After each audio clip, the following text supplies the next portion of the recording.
Hello there, ladies and gentlemen. My name is Nate the Effing Great, and welcome to another exciting edition of The Game Changer, where I basically do another day of the 12 days of bookings, you guys. This is indeed day 6, and I try to recreate things because I'm an effing genius. No ding recreate. So, for this episode, I'm doing another interesting episode that I don't think a lot of people really get the chance to think about, but this was something that was actually highly considered before he got injured in NXT, and that's the debut of EC3. For a lot of people that don't know, EC3 was definitely highly considered to be brought up to the main roster, I think around SummerSlam time, if I'm not mistaken, but he unfortunately got injured due to a concussion, and his debut on the main roster had to be pushed back. So I got to thinking, what could be a really good way to debut EC3 on the main roster, and who would really be a good opponent for him?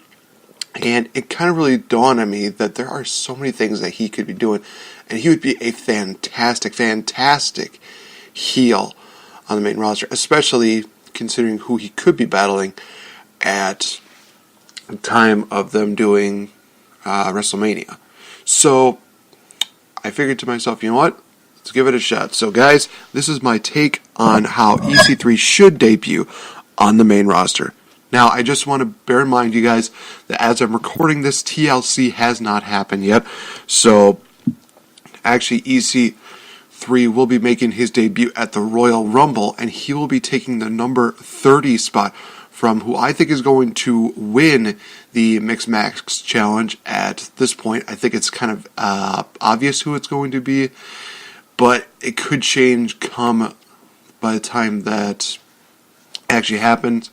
EC3 actually attacks the person who won the Mixed Match Challenge tag team deal, and that being R-Truth. Yes, I'm predicting that R-Truth and Kamala have won the Mixed Match Challenge tournament by this point. So, you know, we reached the number 30 spot, 3, 2, 1. Everybody's expecting, oh, okay, it's R-Truth. And then we hear the music of, I am in the top 1%. And EC3 comes out in R-Truth's spot, and everybody's thinking, well, what the heck happened? Where's R-Truth? And we get a backstage deal in which we see R-Truth attacked by EC3. EC3 does not win the Royal Rumble, but he still puts on a very good performance. And over the next few weeks, we see him actually putting on another great performance with, you know, guys like R-Truth, building up momentum just to do a matchup at Fastlane. So he will not be a part of the Elimination Chamber deal, because I think that there's going to be enough matches on there. If you look at a lot of the stuff that I've done so far, there's so many high-profile matches that definitely deserve to be on there, that I think his debut should definitely happen via pay-per-view at Fastlane. So he goes up against Tye Dillinger, who I believe would definitely be a great opponent. I think that Tye Dillinger is one of those guys who definitely can put on high-quality matches and really help somebody get over as a heel. So Tye Dillinger loses to EC3 at Fastlane, and then we get into a program in which we see EC3 taking on AJ Styles at WrestleMania. Now, some people might remember that they've never really gotten a chance to feud as much as I don't think they've actually feuded at all when they were in Impact. So this is kind of one of those dream matches that a lot of people never thought that they would get the chance to see. So we get EC3 debuting at WrestleMania, and definitely it has to be one of those things where he is just looking like a lavish and very luxurious person, like he was back in Impact. I would definitely have him, you know, maybe coming out with women, like how Bobby Roode came out during the NXT TakeOver event. I think it was actually NXT TakeOver Orlando? I'm trying to remember which one he faced off against Nakamura, because that was an awesome entrance. But yeah, he just looks like a lavish... He's basically looking like a rich douche, which is essentially what I want him to be. I kind of want him to be this self-entitled rich guy who comes out and he's just proving himself via wrestling, and also he can do it via financial compensation. So again, he's facing off against AJ Styles. The build-up for this is basically EC3 wants to prove that he is indeed the best, and he is going to be the best. And the best person to take on is AJ Styles. They put on a wrestling clinic in which EC3 picks up the victory over AJ Styles at WrestleMania. It's a bit of a long shot, but at the same time, I think it's one of those matches that will really help EC3 get up in the long run. EC3 can put on hellacious matches. I could tell you this right now. Check out a lot of his matches that he's had with guys like Kurt Angle, I think with Bobby Lashley. A lot of great matches in Impact definitely have the name EC3 involved in it. So he picks up the victory over AJ Styles, and then we get into a feud with the new WWE Champion, The Miz. Yes, I'm predicting that it'll be The Miz versus Daniel Bryan at WrestleMania, and The Miz gets his victory at WrestleMania. Basically, kind of, I think, erasing the memory of WrestleMania 27 and creating a new memory that everybody will be more fond of. So, yeah, Miz wins the WWE title at WrestleMania, and EC3 is one of the first few guys that he battles in this feud. So, again, it's one of those things where it's a very perfect build-up. You look at how these two are built on just crowd reactions, and they do an intensely amazing job of just working with the crowds. EC3 is a major heel at this point. He had to cheat to win to beat AJ Styles, but he still proved himself to be a great main event quality superstar. And we see him building up with this feud. And can you imagine the promos between EC3 and The Miz, where EC3 can take a couple shots at The Miz and basically say, like, you know, you're not really relevant unless you're promoting a movie or unless you're, you know, promoting your Miz and Mrs. TV show. I'm always relevant because I come out here and I wrestle and I'm always here. And of course, Miz is saying, well, you're not really relevant unless you're, you know, throwing dollar signs at everybody, forcing everybody to notice you. Just really building that up. That would be a really good, oh God, I want that promo so much now. So, we build up to a matchup between EC3 and The Miz at Backlash. I'm not sure if that's going to be the first show after, what is it? After WrestleMania. I'm just going to speculate on this right now. Yeah, we have EC3 versus Miz at Backlash. The Miz picks up the victory over EC3. And it's kind of one of those deals where you definitely see The Miz picking up the victory here because Miz is a veteran and he's able to outsmart EC3 this time around, but it's still a really good matchup between the two of them. Of course, there's going to be some, you know, random shows, maybe some random house shows, whether it is indeed in Saudi Arabia or possibly, oh gosh, I'm trying to think of some other places where they probably would go. Maybe they do one in the UK. You never really know. But we would not have EC3 battling for the WWE title. We'd still have him putting on some really good matches. Maybe against some new people that got shaken up in the Superstar Shakeup. Maybe they get, you know, EC3 versus Seth Rollins. Maybe EC3 versus Finn Balor. Still having some high quality main event matches during these events to really stabilize that main event quality deal, because he's going to be in the main event picture for quite a while. I would dare say even from WrestleMania onward, he's going to definitely be one of those guys that were kind of molded as a main event level player. So EC3 claims that in the last one there was a bit of controversy. There was some shonky officiating. There was a deal in which he basically says, you know, says, hey, I had the opportunity to become WWE champion, but the problem is that, you know, Miz had to cheat to beat me. He makes up all of these excuses. And again, it's one of those situations where Miz just basically says, you lost and you're not going to try to, you know, make it seem like I'm a bad champion. So he wants another shot.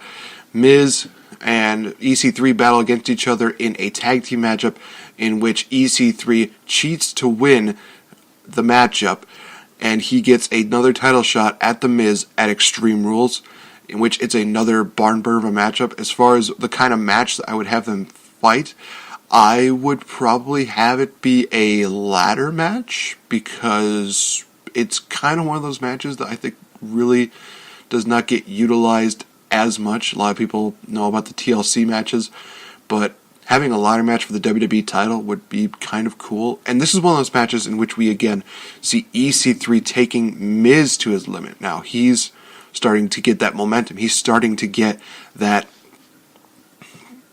push that a lot of people are starting to see, and he's really just showcasing himself very well. So in this matchup, Miz retains, but just barely. It's starting to really dawn on Miz that, oh no, this guy is definitely starting to be a major threat.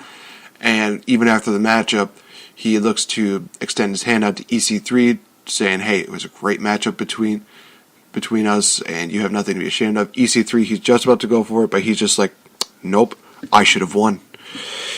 So EC3 is still intent on winning. He's still intent on just becoming, WWE champion. He knows the kind of power and the kind of fame that you get from getting the championship, and that's really what EC3 is all after.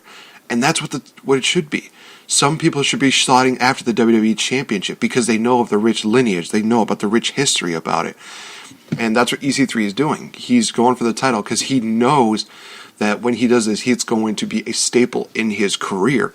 So he goes to get another title shot. By this point, I think there might be a chance that Shane has either turned heel or we get a heel GM on SmackDown. I'm going to go with the Shane is a heel GM at this point, because the way that they're building up The Miz and Shane McMahon on SmackDown, I could definitely see Shane having it out for The Miz at this point. So Shane McMahon is basically saying to EC3, well, what exactly are you proposing? And EC3 says, I want another title shot. Shane says, you kind of lost to him twice right now, so why should we consider that? And he actually gives Shane McMahon a little bit of financial aid to Shane McMahon, in which Shane says, all right, I will take it under consideration. And in the end, he says, well, your next match at Money in the Bank will be against EC3, in which we see Miz is not happy about it. He says, okay, I'll put my title on the line, but he should put something of his on the line. And EC3 basically puts his entire life savings on the line. So this is kind of one of those things where you have basically EC3 is putting all that he has, all that he owns on the line to get the shot at the WWE Championship. And that's one of those things that I think a lot of people I don't think you really see that as much. So we get EC3 versus The Miz at Money in the Bank. And in this matchup, EC3 gets the victory and wins the WWE Championship at Money in the Bank. He keeps his life savings, but he also wins the most prestigious title in WWE, in my opinion. So EC3 is the WWE Champion. He gets a rematch with The Miz on SmackDown, in which he keeps his belt via disqualification, and this builds up for a great no DQ matchup. Maybe you could have it be no holds barred, because at this point you would start seeing things getting more physical with The Miz and EC3, and they really wanted to be a clear-cut winner between the two of them.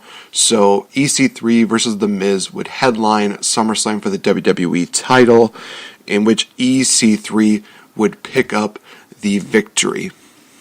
And honestly, yeah, I think that we've accomplished a lot with this storyline. We have EC3 debuting in huge fashion. We start him off kind of small, but then we slowly just start to build him up a bit. We showcase his wrestling style. He's not losing so much to the point like with Samoa Joe, where it's just like, oh great, well, if he's not winning here, he's not winning at all. We're slowly building it up where it's like, first time around, yeah, he got outsmarted by The Miz. Second time around, he definitely took Miz to his limit. And then the third time around, he outsmarts the Miz and he becomes the champion. It's just one of those things where you really have this slow metamorphosis of what, you have. And I think that with EC3, you would definitely have somebody that I think that Vince McMahon could get behind. It's one of those guys who definitely deserves to be higher up, and this is just me booking it, as it were, but I like the idea of EC3 as champion. He definitely would bring prestige to the title. I think that, he could have some great feuds with baby faces and help build them up quite a bit. And he would definitely be one of those guys that I could see being a really good heel champion that people would want to see lose. Anytime that he would lose, he would get his comeuppance. He would kind of almost be like the next generation of JBL. And except for the fact that I think EC3 would be really good on the mic, and he would be one of those guys who just, really create something new and interesting for the show. So, yeah, that's how I would book the debut of EC3. I hope you guys enjoyed it. What do you guys think about EC3? And honestly, guys, what do you think would be a great way for him to debut on the main roster would be? Let me know in the comment section below. You definitely know how to find me on Twitter at RealFNGame. You definitely know how to give us a like on that Facebook app. And also, guys, be sure to follow us on Spreaker.com as well as on iHeartRadio, as well as on YouTube. We are just about at the halfway marker here, you guys, and there's still quite a bit more to talk about. So thank you so much, and I will talk to you guys for the next episode. It's going to be a wild one. Thank you so much. Have a good one. Bye-bye.